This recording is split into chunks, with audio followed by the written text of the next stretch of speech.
Ako po si Iris Chin Munares, registered nurse by profession, team leader and operations officers ng Team NCR Central Quezon City.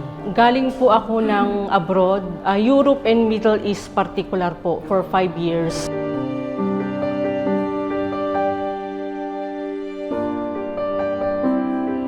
Noong 2010, nag-launch ng Tulong Muna Bago Balita ang UNTV. Namatay naman yung tao, di parang ikaw na rin ang katulong na pumatay doon. Samantalang may magagawa tayong tulong, bakit hindi natin tulungan muna sila para mailabas doon sa kanilang kinaroroon ng kagipitan? Hindi na baling maiskupan nyo kami sa pagbibigay ng balita sa mga tao.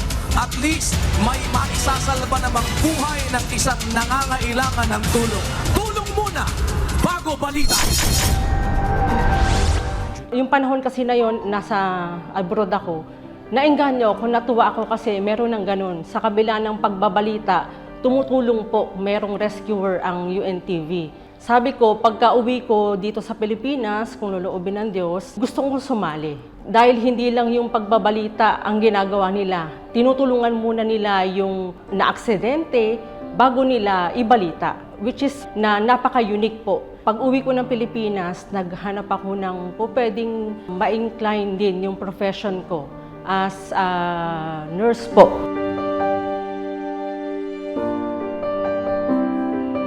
Nung pag-uwi ko ng Pilipinas, year 2015, nag-launch sa Quezon City ng Tulong Muna Bago Balita na training.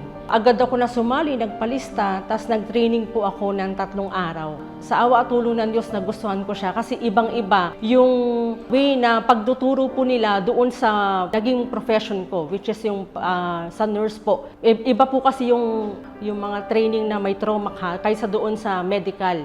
Halimbawa na lamang po sa ospital kasi lahat ng kailangan mo nandoon. Pero sa rescue po, kailangan maging resourceful. At kung ano lang po ang meron bilang rescuer, yun po ang dapat mong gawin.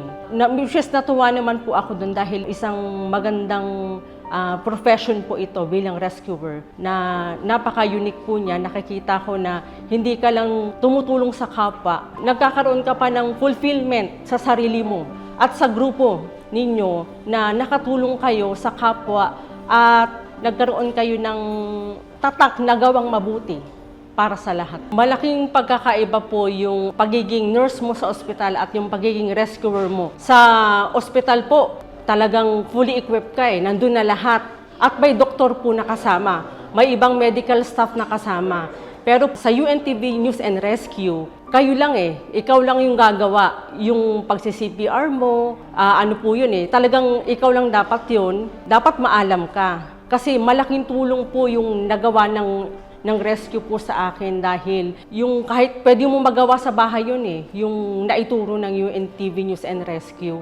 Meron nga din po na may mga training din po sila sa water rescue. Wala po yun sa medical field. Kailangan mo pang pag-aralan yun. Pero dito po sa UNTV News and Rescue, malaking tulong po siya at dagdag kaalaman po. Meron po siya na para sa amin. May mga pagkakataon po na nai-apply ko kasi yung splinting, yung bandaging, pagka nagkaroon ng aksidente sa bahay, malaking tulong po yun Nai-apply ko yung natutunan ko po sa UNTV News and Rescue.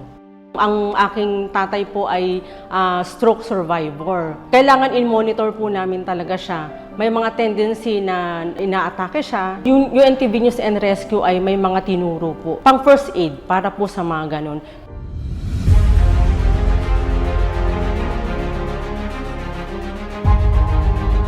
Yung first experience ko po as rescuer, talagang nagulat ako. Kasi syempre iba yung senaryo po sa rescuer sa ospital. Nung unang sabak po namin sa pagiging rescuer, syempre sa kalsada po yun. Limited yung yung resources mo, limited yung access mo.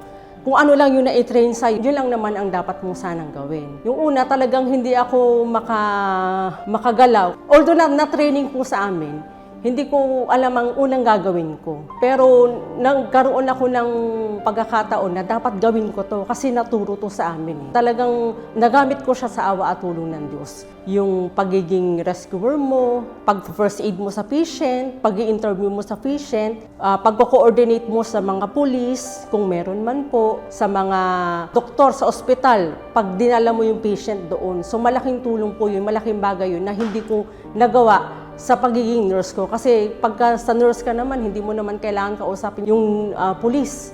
Yung doktor lang, doon ka lang nakikipag-coordinate. Pero yung pagiging rescuer mo po, marami kang kakausapin, marami kang dapat intindihin at obligasyon mo bilang rescuer, mapa-member po o mapa-team leader na dapat priority first yung patient.